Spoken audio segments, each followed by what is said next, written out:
see behind the scenes at Disneyland Resort in a special guided tour. Now, this is in addition to your park admission, but you'll see things that aren't generally open or known to the public. You're listening to Castle Talk Radio. We're live on the airwaves with Becca and Jessica. Now let's jump into this week's episode. That's right, there's a new and exclusive way, complete with photos and bragging rights, to roam around Disneyland with a VIP tour guide, and it's at a fraction of the cost. Becca, guided tours are taking over Disneyland Resort, and these bring ways that we can feel like a VIP without the price tag of a private VIP tour. So these guided tours offer different looks inside of Disneyland's operations, history, and stories. And you just recently took one of the newest ones, Women Who Make the Magic. Right. I did it on opening day. So before we dive into that specific tour, one thing I want to say, because you mentioned the VIP tours, is that this is more a history buff, like insider. So some people use the VIP tours that way to get to know the history and stuff. But when you think VIP tours, you're thinking getting on every ride immediately. It's not that kind of tour, right? You do get immediate access to one ride as long as it's running, but it's not just hop on a bunch of rides. So I just want to make that clear from the get-go. Yeah, and a VIP tour guide that takes you and your group around, that starts around $3,500 a day. That's offered year-round. You get your own private tour guide, priority access to attractions, concierge planning, VIP services.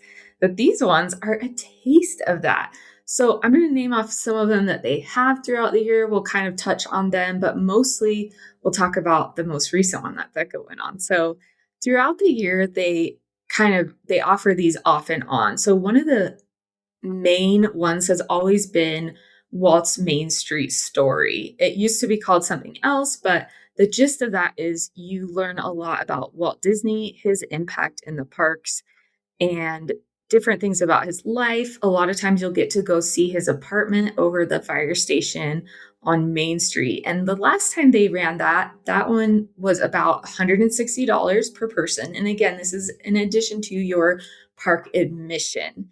So another one they have running right now is the 70th anniversary guided tour, and also the Women Who Make the Magic. Now, this one is really limited time as far as we know right now. That one starts at around 110. And I'm so glad that you were able to take that. So I need to know about the highlights of this Women Who Make the Magic. All right. So to start, it opened March 6th, and March is International Women's Month. And that's the month that we get the Minnie Mouse flower at the front of the park, flower arrangement. And as of right now, it will be running into May. We don't know how far, and they may continue it farther. So on this tour, you go through and you visit some of the windows, and they tell the stories of the women that are recognized in the windows and how their contributions to Disneyland happened. In fact, the first person we speak about is Walt Disney's mother and how she impacted the building of Disneyland. And so we go there, we talk about Lillian Disney, we talk about several others that were there in the early days. You can paint, we talk about costuming, all these different women. Some I knew about, some I had never heard of, which was amazing. We talked about the first VIP tour guide that was. Oh, yes. And I picture that in my head. Like, I know I've seen historical pictures of that first VIP tour guide. That's really cool. Yeah. So we got to do all of that. And we did get to go on a ride. It was Storybook Land canal boats. And then they also had a very special exclusive opportunity. So we all know a lot about Mary Blair, who designed the facade of It's a Small, all that kind of stuff, and all the women that helped with It's a Small World we learned about. And, you know, when the clock strikes like every 15 minutes or whatever, and they have the March of the Dolls? Well, they recently, in a refurb, replaced some of those dolls, and they have an original March of the Dolls doll that you get to see and take a picture with during this tour. You are not allowed to touch it because it is a Disney artifact now, but you get to do that during this tour. And so that was really special and something they haven't offered before. Also, though, it was kind of fun. I kind of hoped for an all woman tour, but we did have a couple of husbands that came along. But they took, because we were the first day and one of the first tours, they took our photo with this doll, the whole group, to put in their archives of the tours that they offer. That's cool. That's amazing. Yeah. Okay, like how big is this doll? I would say it's about 2 feet, maybe. I mean, it came up to about maybe my mid thigh. So were you surprised by how big it was? Because like when we see it come out on the facade, we're comparing it to a giant building of It's a Small World. Or did Right. it seem like about right? I'm just curious. Like, oh yeah, that's nice. I don't know. It didn't like, I guess, because then right after the dolls came out Mhm. on This Is Small World, so we were able to see the new one. I think it was just like, it feels like it's about the right size, I Mhm. would say. Nice.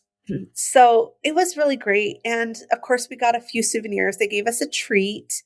I don't know if the treat's the same on every single one, so I'm not going to say what it was. It was something from Jolly Holiday. That's all. Okay. Um, Did you get to choose the treat or was it just like the no, it was everyone got the same treat. So we got the Matterhorn macaroon, Okay. what we got. But we also got a fan that said "Women Who Make the Magic," one of those ones on like a Mhm. popsicle stick type fan. We got our lanyard, of course, and then you get a name badge that they have a button, like pin, that's "Women Who Make the Magic," and then it has your name. So I have a pin saying "Women Who Make the Magic, Becca." So I make the magic. Absolutely. Yeah, so that's kind of a typical format with these tours where you get a lanyard for your tour that's like exclusive design. Yeah. You get a treat, usually some kind of treat, and you get a button with your name on it, and it's themed to the tour as And well. and then you usually get on one ride. Now I did forget to mention we had one other perk, and that was reserve viewing for Wondrous Journeys.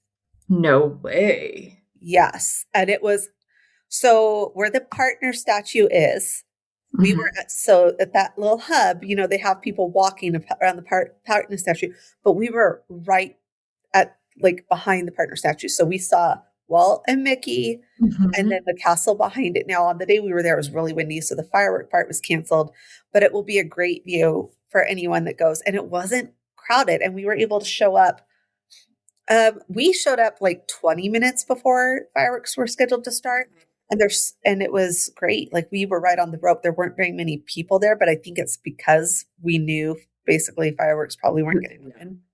So they do suggest you show up as early as 9. That's a great perk as well. And how many people about were on your tour, would you say? 12 people on our tour. Okay. Now, we got the last spots that were open the day when we booked it. So I don't know if 12 is the normal or, you know, if they go a little higher or lower, but yeah, we had 12. Yeah, I'd say that sounds about right. I've been on two different ones um throughout the years. Actually, they're both the Walt ones and the different versions of the Walt Main Street Story ones throughout the year. Throughout the year, they also offer a Disneyland Railroad guided tour. Yes. That one last time was about 135. Okay. And you're learn more about like the history of the railroads, Walt's affection for railroads, of course, and then usually you'll get to go in the Lily Bell Right. train car. Yeah. My friend Tony has done that one. And so she really liked that one as well. I've did the Walt's apartment one. Did the last time I did it was with you, and that was great. I just love on these tours, you get to know some history of the park. Some of it you will probably know if you're a Disney history buff or if you're really into Disneyland. But there's usually something new that I learn every single time. And it's a great way to also just see the parks in a different light, right? See the appreciate the work that has gone into them and the little details that you may miss. Yeah, and I would say it's also probably most of these are best for kids that are a little bit older who can go with the flow of this walking tour. And they usually have headsets in so that you can hear your tour guide, which is helpful. And kids who would also enjoy this historical aspect of it, they Right. usually offer a happiest haunts guided tour during Halloween time. And they also offer a holiday time one. Right. And then again, usually get access to an attraction as well. What ride did you guys get to go on for this? It was Storybook Land Canal Boats.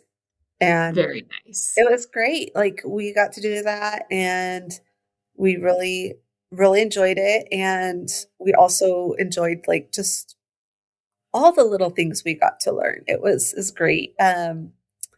The only thing that like my only critique of it was the fact that I feel like there was some timing issues with the tour compared to when cavalcades were happening. So our tour guide had to compete with music and stuff from the cavalcades and turn her stuff up so we could hopefully hear her over the music. And so I wish Disney would kind of take that into consideration when planning the timing of these tours.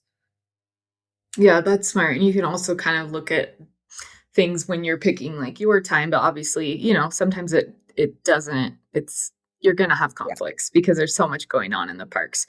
right. I think these guided tours are great for like a special celebration, or if you're doing several days and you want to take one day to go slower and to just really appreciate the atmosphere and learn things like that, or somebody that's been a lot and needs to shake things up or wants to try something different. I think these are just really cool. I love that they keep offering new ones and changing them so that there's always something new to experience in the parks. Definitely. It's definitely a great add-on and it is an extra cost, but when you save money on your tickets to the park, then you can easily like put that savings towards your budget for these extras like the guided tours. And we like to save money through our partners at getawaytoday.com/castle talk. And right now they have some amazing deals going on for California residents for the spring through mid-ish late May. And then they have the child's ticket deal this summer for kids ages 3 to 9, where you can go for as little as $48 per day. And it includes park hopping. They've added, so they've done this deal in the past and it didn't include park hopping. And now it does. So it makes it an even better deal. And to be able to go back and forth, because we all know kids, like they have their favorite rides. And so you can go back and forth between those two parks for those rides that they really love and the shows that they really love. So again, you can get that at getawaytoday.com/castle talk. Or if you want to talk to someone, you can call them up at 855-GETAWAY and just make sure you mention Castle Talk Radio so that you get all of our special discounts.